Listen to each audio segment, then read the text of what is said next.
Assalamualaikum warahmatullahi wabarakatuh. Kembali lagi bersama saya Miftah Luda dalam Bicara Bola.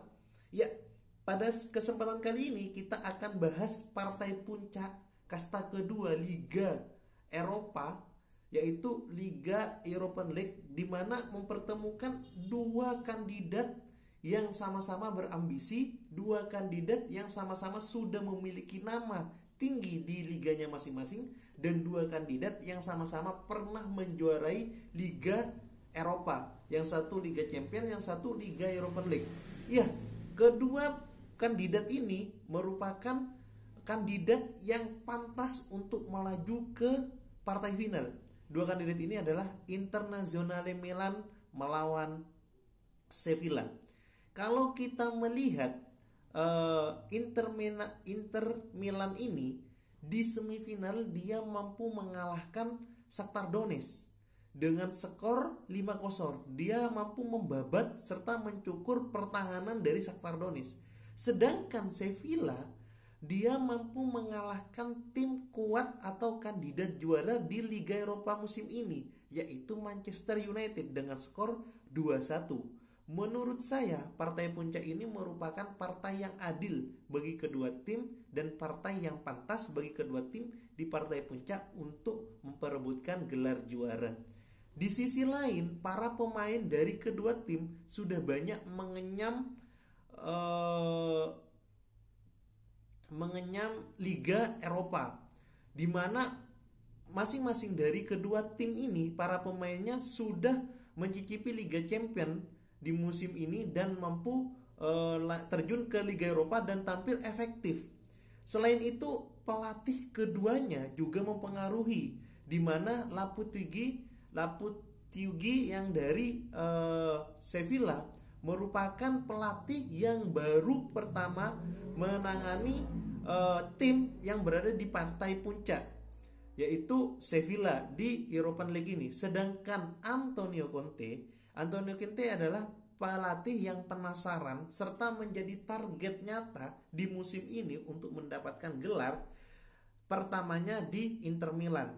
Karena kalau semisal Inter Milan kalah melawan Sevilla, maka kemungkinan besar masa depan Conte di Inter Milan akan terganggu. Nah, pertandingan tadi malam jelas semuanya sudah lihat siapa yang menjadi juara.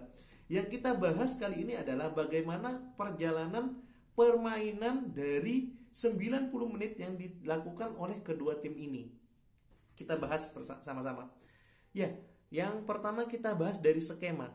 Sevilla lawan Inter Milan pada kesempatan kali ini dia menerapkan pemain dan menerapkan strategi yang sesuai dengan seperti yang dia mengalahkan AS Roma di 16 besar, mengalahkan Wolves di 8 besar, serta mengalahkan Manchester United di semifinal.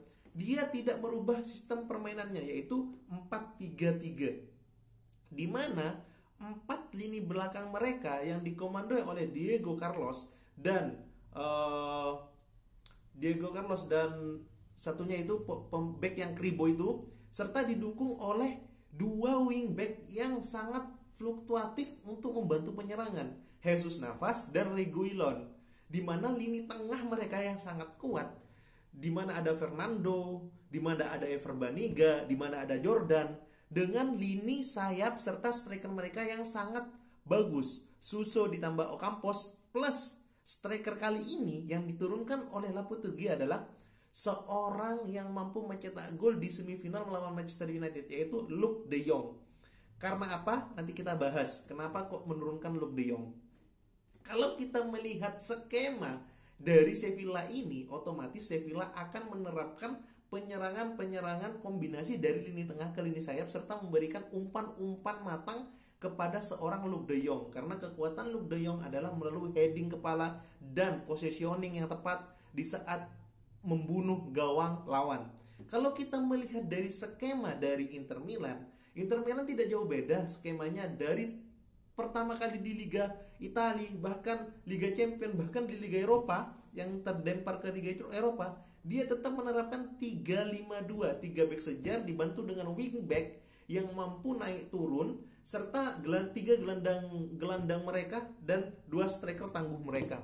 Kita bahas dari lini pertahanan, tetap mereka menggunakan Diego Godin De Vrij sama pemain muda mereka. Serta di lini tengah mereka ada Brozovic, ada Gagliardini, terus ada Barella. Ditambah fullback mereka yang mana mampu naik turun, ada Drambiaso, Ashley Young, serta striker mereka yang mampu menahan bola seorang Lukaku dan mampu fleksibel seorang Lautaro Martinez. Ini membuat tim dari Inter Milan mampu efektif secara penyerangan dan mampu memberikan suatu tekanan kepada tim lawan dengan mengandalkan counter attack dan mengandalkan umpan tusukan dari lini tengah ke sisi sayap dan mampu menusuk melalui cut inside ke lini tengah dan mampu diselesaikan oleh striker mereka atau mampu melalui kombinasi dengan striker mereka dengan menahan bola dari Romelu Lukaku dan membuat Martinez mampu mencetak gol. Itu yang diterapkan oleh itu yang diterapkan oleh Antonio Conte dalam penyerangan di Inter Milan. Nah, kalau kita melihat dari permainan tadi malam, kita lihat dari babak pertama. Babak pertama permainan sangat berimbang.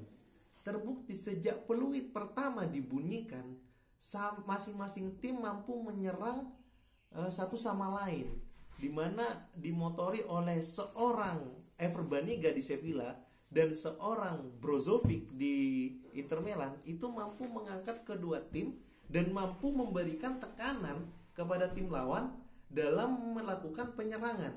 Terbukti umpan dari lini tengah yang diberikan kepada seorang Lukaku mampu memberikan cut inside ke dalam dan akhirnya Diego Carlos tidak mampu menahan bola dan melanggar dari Lukaku.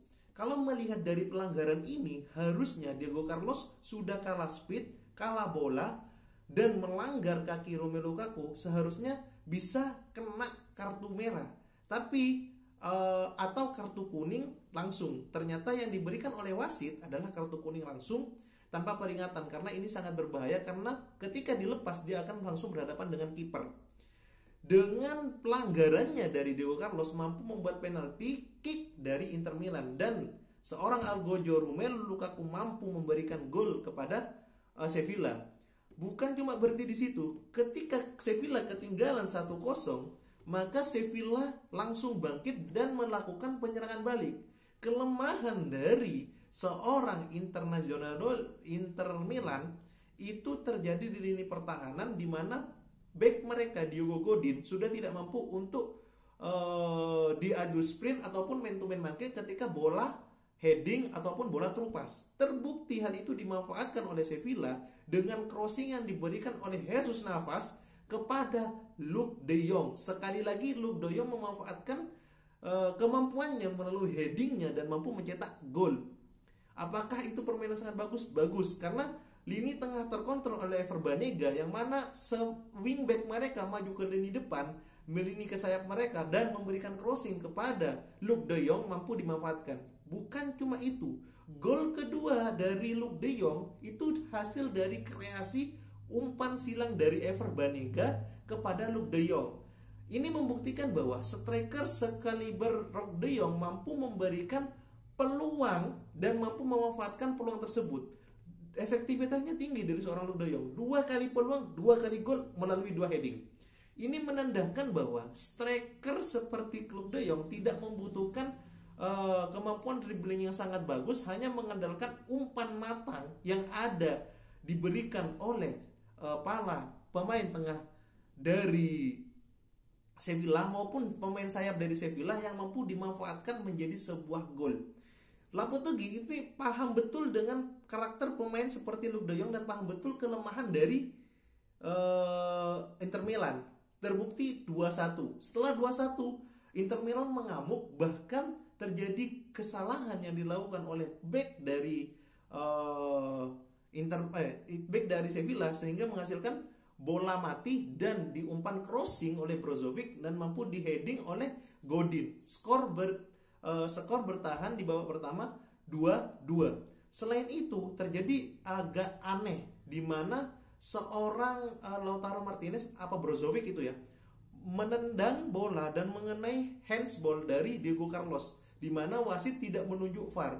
Kalau semisal kita lihat komposisi seperti itu, banyak pertandingan-pertandingan di Liga Champions maupun di Liga Eropa sudah melihat VAR dan sudah memberikan jatuh hukuman, baik itu penalti maupun tidak. Tapi melihat atau mendengarkan VAR dulu. Tapi tadi malam seakan-akan wasit itu mengambil keputusan dengan sendirinya. Makanya menurut saya keputusan VAR harusnya diambil oleh petinggi sepak bola dunia, yaitu FIFA, untuk menerapkan sesuai dengan SOP-nya. Jadi semua liga Eropa maupun liga domestik itu aturannya sama untuk kapasitas VAR. Tapi tidak masalah, skor tetap 2-2. Dimana saya prediksi kalau semisal skor 2-2, ketika pemain melakukan kesalahan di babak kedua, maka akan habis. Ternyata terbukti ketika umpan silang yang diberikan oleh pemain dari Sevilla mampu memberikan blunder di depan mulut gawang Inter Milan dan mampu diceploskan oleh tendangan salto yang dilakukan oleh Diego Carlos, di mana mampu datang ke kaki Romelu Lukaku dan menjadi gol. Sekali lagi, hero to zero, di mana seorang atau hero to zero, di mana sebelumnya Diego Carlos memberikan penalti kepada Romelu Lukaku dan Lukaku mencetak gol. Sekarang kebalik, Diego Carlos yang memberikan tendangan dan mampu menjadi blunder untuk Romelu Lukaku dan mampu mencetak gol. Skor 3-2. Setelah skor 3-2, maka berakhirlah semua pertandingan di partai puncak ini. Kenapa? Karena seorang Inter Milan atau tim dari Inter Milan, dari Antonio Conte, tidak mampu memberikan permainan yang atraktif dari segi penyerangan. Terbukti setelah gol blunder yang dilakukan oleh Lukaku, penyerangan dari Inter Milan hanya berkutik di lini tengah dan seakan-akan tidak mampu untuk menyerang kembali dari Inter Milan untuk para pemain Sevilla. Terbukti selamat kepada Sevilla karena dia King of the King UEFA European League, di mana 6 kali masuk final dan 6 kali meraih juara. Selamat kepada Sevilla karena mampu memberikan kejutan maupun memberikan pemain atraktif untuk dijadikan tontonan yang sangat menghibur, sehingga gelar juara pantas untuk Anda. Campione to Sevilla. See you guys.